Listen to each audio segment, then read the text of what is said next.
Acho que as duas exposições anteriores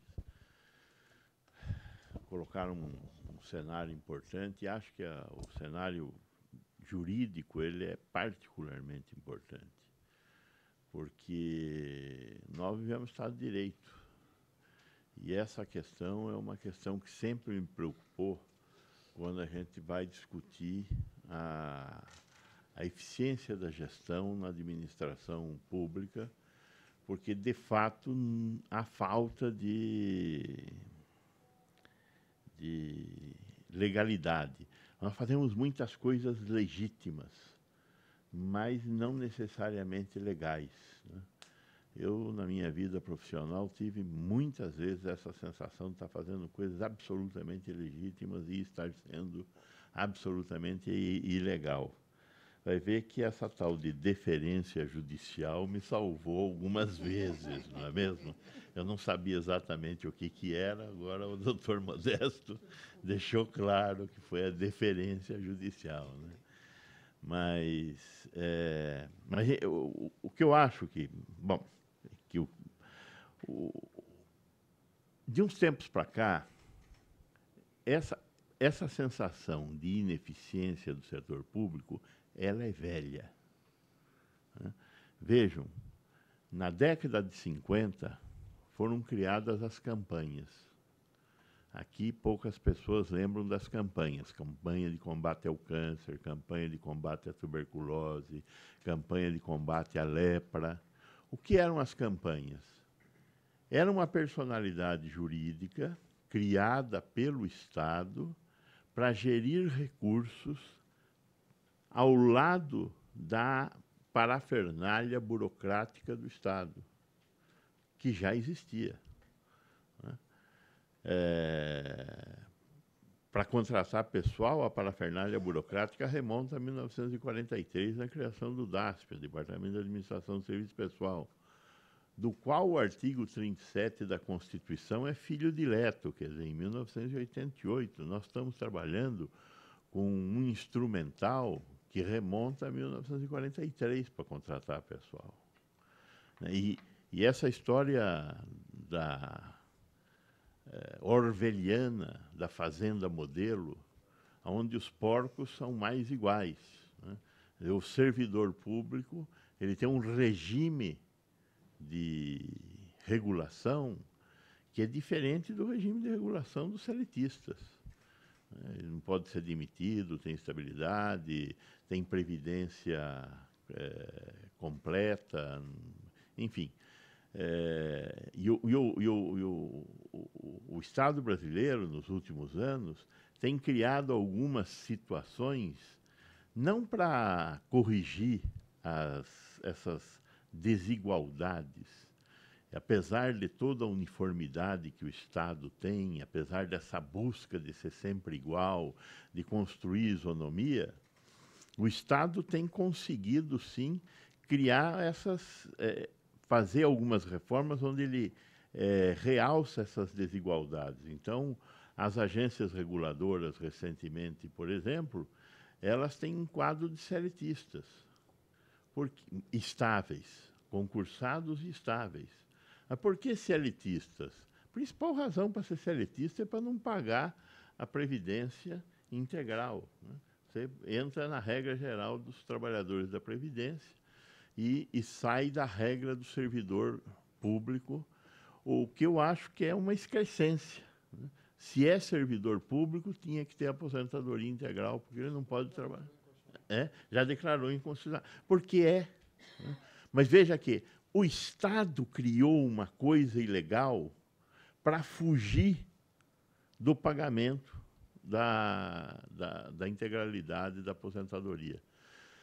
Então, nós estamos vivendo essa questão da gestão e muitas vezes elas são ininteligíveis. E aí é que eu acho que reside grande parte do problema que nós temos hoje. A sociedade brasileira, e mesmo uma sociedade mais esclarecida, como a que está aqui presente, não sabe do que nós estamos falando, né? Quando a exposição Dr. Modesto coloca um conjunto de dados jurídicos, né? Ele demonstrou cabalmente isso. Uma das coisas que ele demonstrou é que muito da judicialização que existe aí, dessas relações entre o privado e o público no Estado brasileiro, acontecem porque ou o Estado ou o privado não exercem de maneira adequada o direito do contraditório. Já que veio, deixa aí, né? Parece que as pessoas acham que, se forem ao judiciário, poderão piorar aquilo que está acontecendo. Então, eu não vou, porque pode ser que piore, pode ser que eu seja punido por ter ido ao judiciário, né? Eu, como presidente da Anvisa, muitas vezes os nossos fregueses vinham lá reclamar de coisa, eu falei, vá ao judiciário. Eu disse, mas você vai ficar bravo comigo e depois sei lá o que você vai fazer comigo. Eu falei, se você não deve, não tema, não é? Vá ao judiciário, porque eu só posso agir em função da lei. Então, eu preciso de uma decisão jurídica para mudar a minha decisão que foi tomada com base em um conjunto de critérios, né? Mas, então, essa coisa do exercício contraditório e essa sanha legislaferante dos tribunais de contas também são um problema importante agora. Mas, voltando à questão das campanhas, a campanha era uma tentativa, justamente naquele 1950 e quebrado, de fugir dessas amarras. E, no caso, é lógico, a campanha contra a lepra, contra a paralisia infantil, contra a tuberculose, elas desapareceram. A campanha de combate ao câncer não desapareceu. E lá na década de 80, ela veio a se transformar na Fundação Ari Frausino, que é a razão de ser do Instituto Nacional do Câncer não ter se transformado no Hospital do Servidor do Estado. O Hospital do Servidor do Estado, no Rio de Janeiro, foi o hospital onde, em 1982, Aloysio Salles da Fonseca atendeu o Figueiredo. Quer dizer, em 1982, um presidente entrou no Hospital dos Servidores Públicos do Estado, que era o melhor hospital, um dos melhores hospitais do país. Não vou dizer que era o melhor hospital do país, porque aqui em São Paulo tínhamos bons hospitais já em 82, mas o Figueiredo foi ser atendido lá. Hoje, nenhum deputado entra no Hospital dos Servidores do Estado, foi destruído. É uma ruína, né? Agora, o Instituto Nacional do Câncer escapou da ruína, porque tinha uma fundação de apoio, uma esdrúxula fundação de apoio, que se beneficia da deferência judicial, apesar de estar sob fogo cerrado do Ministério Público no Rio de Janeiro. O Instituto do Coração, que criou em 1978 a sua fundação de apoio como Fundação de Desenvolvimento da Bioengenharia, depois Fundação Zerbini, até hoje se beneficia dessa deferência judicial, porque o Ministério Público bate, mas não bate o suficiente para fechar, né? E ela continua funcionando com duas portas, e duas portas com velocidades diferentes, coisa que não tem no INCA. Assim, a Fundação Faculdade de Medicina da USP e muitas outras fundações de apoio, né? E, de vez em quando, acontecem coisas como a criação atual da EBSER, né? Quer dizer, todas as universidades federais têm fundações de apoio para o funcionamento dos seus hospitais universitários. E isso veio, até que lá, pelas tantas, o governo resolveu capitular e cria a Empresa Brasileira de Serviços Hospitalares, que é uma excrescência imensa. Quer dizer, é um órgão federal em Brasília para gerir 41 hospitais universitários. É uma ida de lerna, né? Nosso Hospital Sírio-Libanês está envolvido em ajudar a implantar a EBSER, mas a chance da EBSER dar certo é muito pequena, apesar das boas intenções do seu presidente, apesar de um modelo de desconcentração administrativa através do qual os dirigentes locais do hospital são indicados pelo reitor. Então, ele criou um modelo de delegação com o reitor que minimiza um pouco a brutal centralização a qual as 41 universidades federais foram submetidas. Por isso que a gente, inclusive, aceitou tentar ajudar na criação de um modelo de gestão da IBSER. Agora, é o contracaminho, né? Então, eu acho que essas alternativas que nós fomos criando para melhorar a eficiência da gestão. Se isso era verdade na década de 50, com as transformações que ocorreram no mundo a partir do conjunto de concepções pós-Segunda Grande Guerra Mundial, na área da gestão, a ideia do pensamento estratégico, as ideias de Ansoff, as ideias voltadas para a questão da qualidade, de Juran, de Deming, as mudanças que foram feitas no campo da gestão, pensando a gestão por objetivos, a gestão por diretrizes, as próprias mudanças mais recentes com o sistema Toyota de produção, nada disso tem condição de ser absorvido pela administração pública. Então, essas transformações são transformações que não têm espaço na administração pública. Que reflexos nós temos? Nós temos um problema grave de gestão. Né? Temos um problema grave de gestão, de produzir resultados.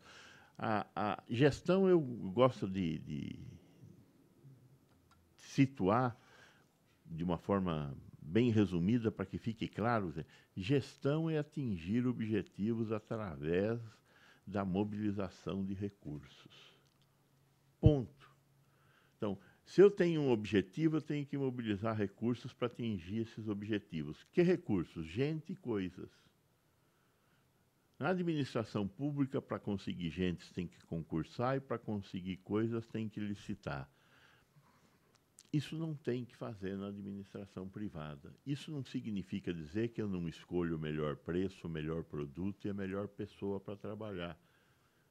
E eu tenho instrumentos para fazer isso. A administração pública pode construir instrumentos para fazer isso? Pode.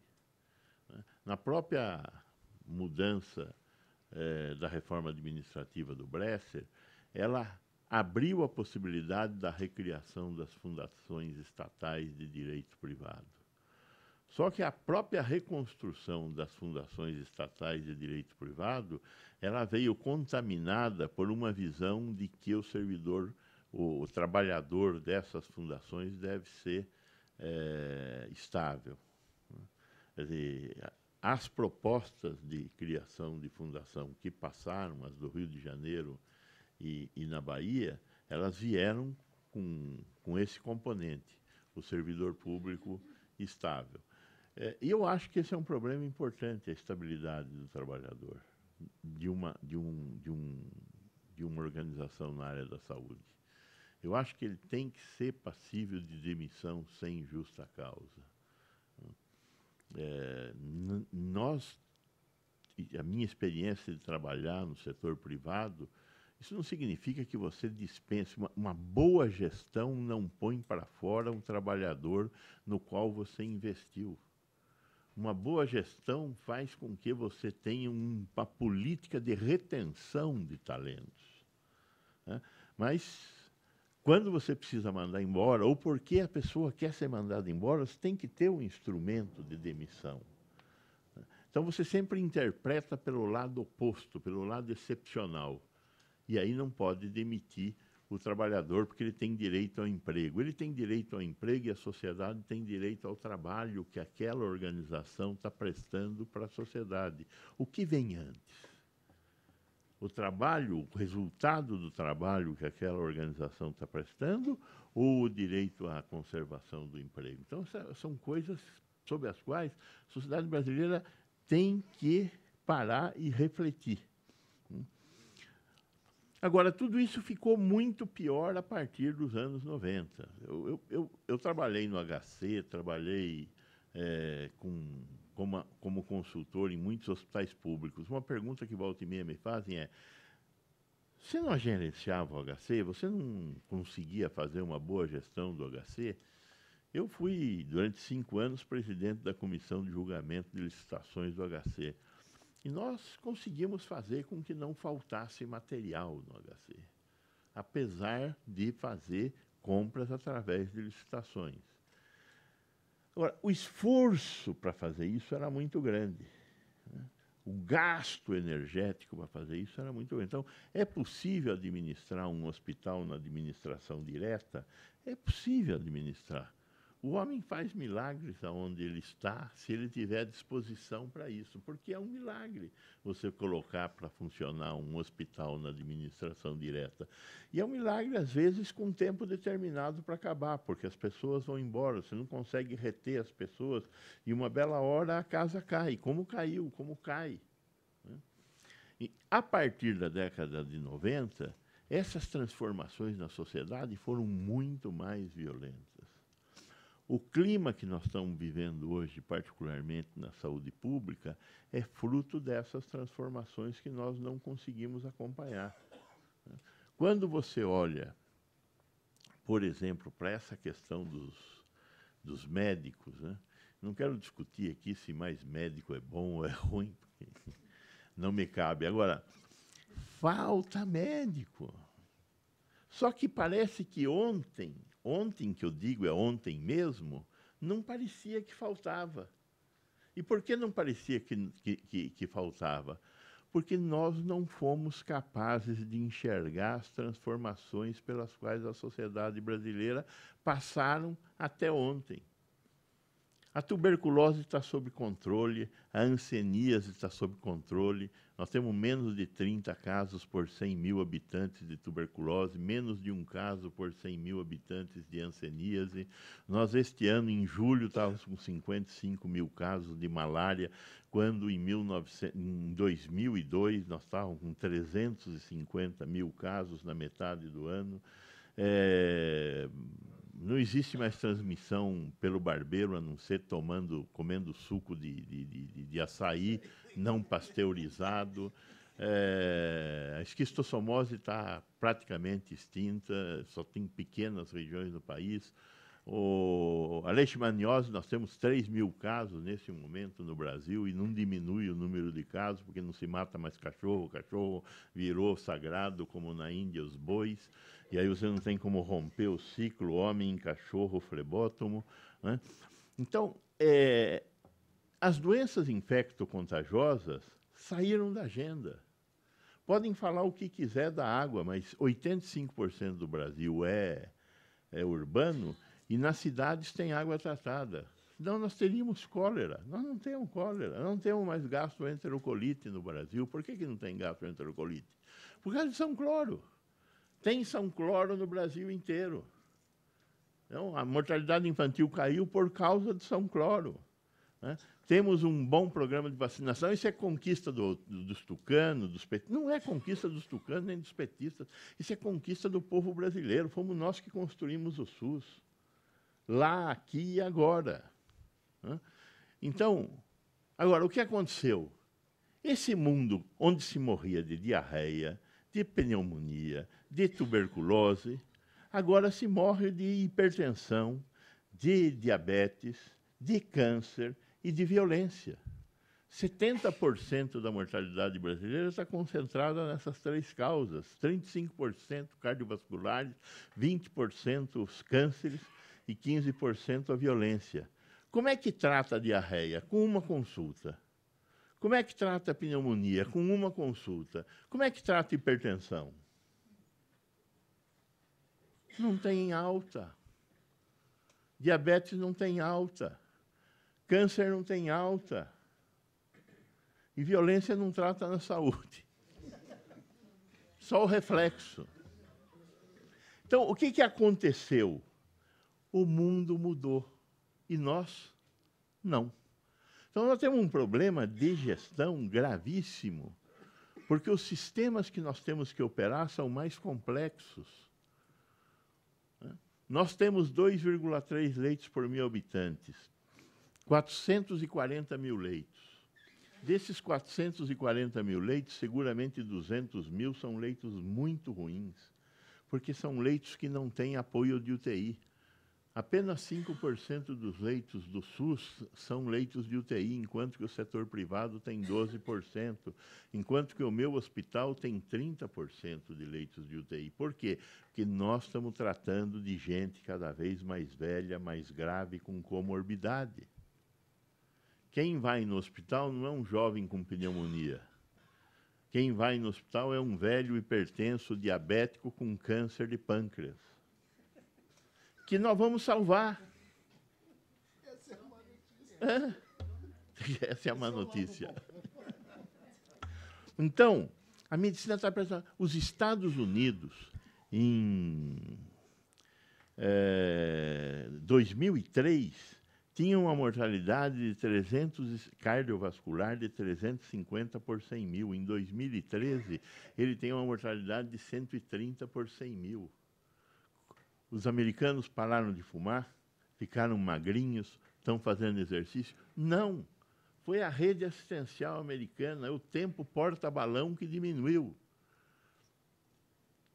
Nós temos que fazer a mesma coisa aqui no Brasil. Temos que fechar um monte de hospital que não é hospital, os hospitais com menos de 50 leitos, que não servem para muita coisa. E se for em asilo, quem paga é a assistência social e não a saúde. Então, tem que sair do orçamento da saúde. Nós temos que constituir redes regionais, nós temos que ter instrumentos gerenciais para fazer isso. Então, essa questão da gestão, ela é crítica. Fica com o Estado a questão da regulação.